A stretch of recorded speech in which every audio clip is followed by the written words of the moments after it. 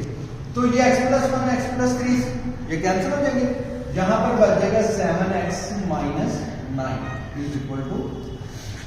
अब यहां पर देखें x + 1 से कैंसिल हो गया, तो क्या बचेगा, x + 3 बचेगा, तो वो a के साथ मल्टीप्लाई हो जाएगा x + 3 प्लस, यहां पर देखें आप x + 3 से कैंसिल हो जाएगा, क्या बचेगा x + 1 और x + 1 जो है वो b से मल्टीप्लाई हो जाएगा, तो हो जाएगा हमारे पास b × x + 1। ये क्वेश्चन नंबर आप इसको a कह लें या b कह लें, कोई भी नाम दे दें आप इसको। अब आगे चलकर आपने क्या करना है, x + 1 को आपने 0 के बराबर पुट कर देना है, फिर x + 3 को 0 के बराबर पुट कर देना है। तो जो x की वैल्यू होगी वो इस इक्वेशन के अंदर रख देंगे, तो हमारे पास a या b की वैल्यू आएगी। तो मैं पहले पुट करता हूं जी, पुट x + 1 = 0। दिस इंप्लाइज, इसका मतलब ये है x = -1, ये +1 है, जब उधर जाएगा -1 हो जाएगा। ये जो x की वैल्यू आई है आपने इस इक्वेशन के अंदर पुट कर देनी। तो मैं पुट करता हूं जी, 7x की वैल्यू क्या है जी, -1 - 9, यहां पर पुट करते हैं जी a × -1, x की जगह पे -1 पुट कर दें, +3 प्लस b × x की जगह पे -1 पुट करें, -1 + 1, तो ये हो जाएगा 7 × -1 -7 - 9 = a × 3 में से 1 माइनस कीजिए, ये 2 हो जाएगा जी, और -1 + 1 कैंसिल आउट हो गया। जब ये 0 हो गया तो 0 b के साथ मल्टीप्लाई होगा तो क्या हो जाएगा भाई, 0 हो जाएगा। तो यहां पर -7 और -9 जब अलामतें एक जैसी होगी तो वो आपस में जमा हो जाएंगी, ठीक है। अगर अलामतें उलट होगी, मसलन इधर माइनस है जमा है, तो वो आपस में माइनस हो जाएगी, ठीक है। तो ये हो जाएगा -16 और 2 इधर ज़रब खा रहा है जी, a के साथ उधर जाके तकसीम हो जाएगा, डिवाइड हो जाएगा, तो ये हो जाएगा -16/2। अब 2 8 16, तो a का जवाब आ गया जी हमारे पास -8। देंगे एक वैल्यू हमारे पास फाइंड होगी। अब हम क्या करते हैं, अब हम पहले x + 1 हमने 0 के बराबर पुट किया, अब मैं x + 3 0 के बराबर पुट करूंगा, तो जो x की वैल्यू आएगी वो इस इक्वेशन के अंदर रख दूंगा, तो हमारे पास b का आंसर आ जाएगा। पहले a का आ चुका है, वो फिर b का आंसर आ जाएगा, वो फिर हम a और b की जगह पे लगा देंगे, हमारा क्वेश्चन सॉल्व हो जाएगा जी। तो अब मैं करता हूं कि पुट x + 3 = 0, तो x = -3। अब जहां जहां पे x लिखा हुआ है वहां पे -3 लगा दें। 7 × -3 - 9 = a × -3 + 3 प्लस b × -3 + 1।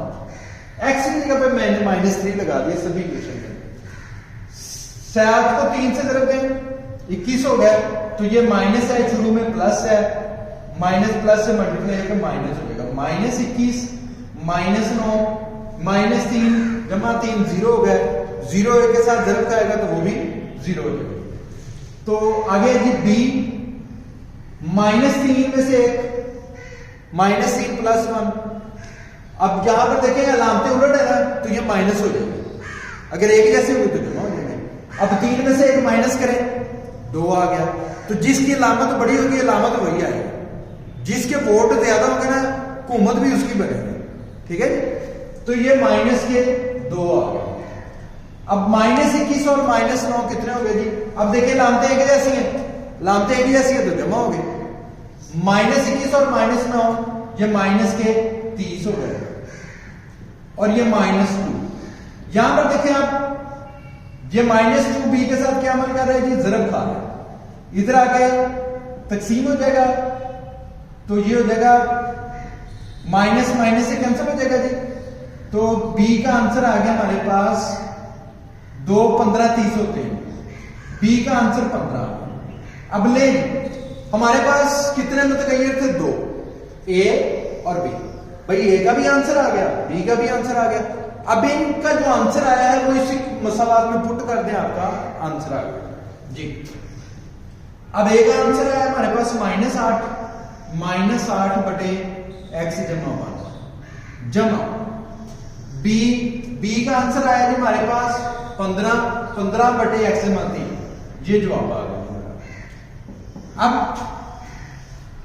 अब चलते चलते मैं आपको ये बात बताऊं, इन दोनों कसरों को आप जब जमा करेंगे ना, ये इनको कहते हैं जुज़वी कसूर। इन दोनों को जमा करेंगे ना तो हमारे पास ये रकम आ जाएगी। अगर आप इम्तिहान के अंदर बैठे हुए हैं, आपने देखना कि मेरा सवाल सही है या गलत है, आप इन दोनों को जमा करें, दोनों को जमा करें। जो इसका आंसर आएगा, अगर उसका आंसर भी हमारी रकम के बराबर हुआ जो रकम थी, तो इसका मतलब हमने क्वेश्चन सही